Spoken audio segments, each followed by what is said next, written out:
Assalamualaikum warahmatullahi wabarakatuh. Nama saya Jalan Mukaya Dazam, NIM-nya 64250 Nama saya Siti Lulatu Mubarokah, NIM-nya 64250415. Nama saya Fania Amelia Putri, NIM 64251015. Nama saya Zalfa Amelia Mustafa, NIM 64251054. Nama saya Adiza Senisa Karsari, NIM saya 64250790. Kelompok kami ingin menjelaskan tentang generasi milenial. Berikut penjelasannya.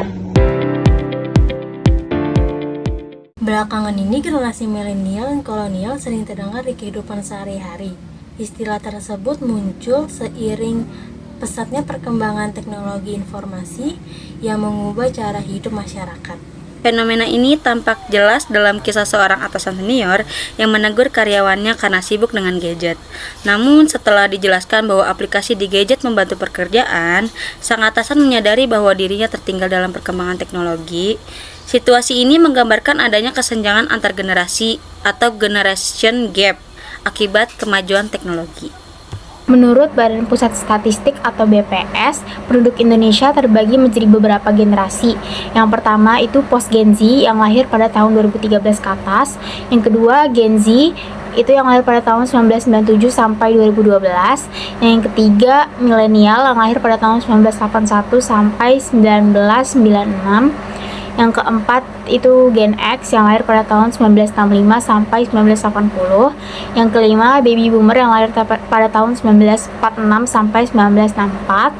Dan yang terakhir itu Pre-Boomer yang lahir pada tahun sebelum 1945. Dalam contoh tadi, atasan termasuk Baby Boomer sedangkan karyawan itu adalah milenial. Generasi milenial atau generasi Y adalah generasi yang terlahir dalam kisaran 1980 sampai 2000. Generasi ini dikenal sebagai generasi yang bergaul erat dengan teknologi, komunikasi, dan informasi. Internet berselancar di dunia maya dalam memperoleh informasi dan berkomunikasi melalui sosial media. Perbedaan mencolok dengan generasi sebelumnya ditunjukkan dalam pola berbelanja. Generasi pendahulu memperlakukan keyakinan yang tinggi terlebih dahulu akan keadaan barang yang akan dibelinya, sehingga seharusnya didirinya untuk memeriksa kondisi real barang tersebut di lapangan sebelum memutuskan untuk membelinya. Sementara generasi Y maupun Z sudah bisa mempercayai kondisi barang yang akan diberinya dengan hanya melihatnya melalui internet.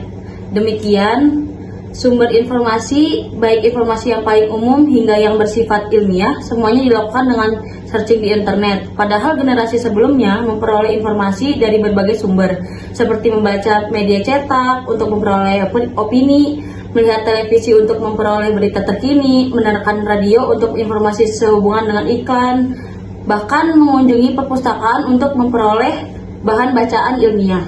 Sehubungan dengan generasi Y dan Z, hasil penelitian Alpha Research Center yang dikutip oleh Muhammad pada tahun 2017 mengungkapkan 3 karakter unggul generasi milenial, yaitu yang pertama kreatif, berpikir out of the box, kaya ide dan gagasan. Yang kedua confidence, percaya diri sehingga berani mengungkapkan pendapat.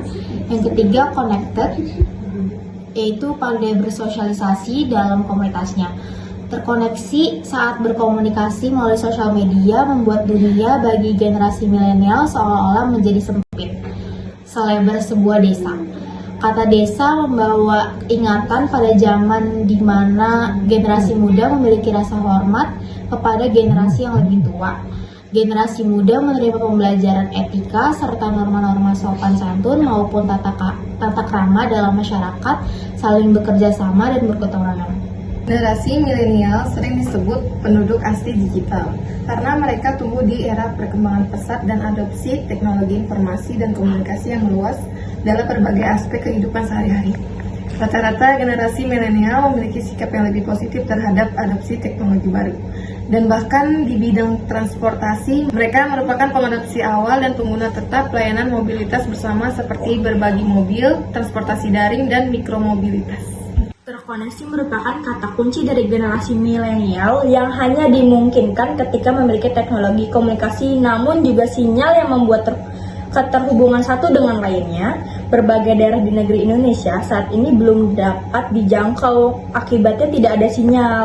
Jadi, di berbagai tempat banyak generasi muda di usia 17 tahun sampai 29 tahun yang seharusnya menjadi generasi milenial namun tidak dimungkinkannya. Sebaliknya, banyak generasi yang tidak muda lagi di usia di kota-kota besar Indonesianya namun justru memiliki keterbatasan terhadap teknologi informasi dan komunikasi tersebut. Boomer dikenal berpegang pada nilai dan kebiasaan lama, hasil proses panjang yang membentuk kedisiplinan dan prinsip kuat. Sebaliknya, generasi milenial tumbuh di masa transisi menuju era digital, memiliki kecerdasan teknologi tinggi, dan senang berkolaborasi melalui internet. Perbedaan ini menimbulkan kesenjangan, namun juga membuka peluang untuk saling belajar.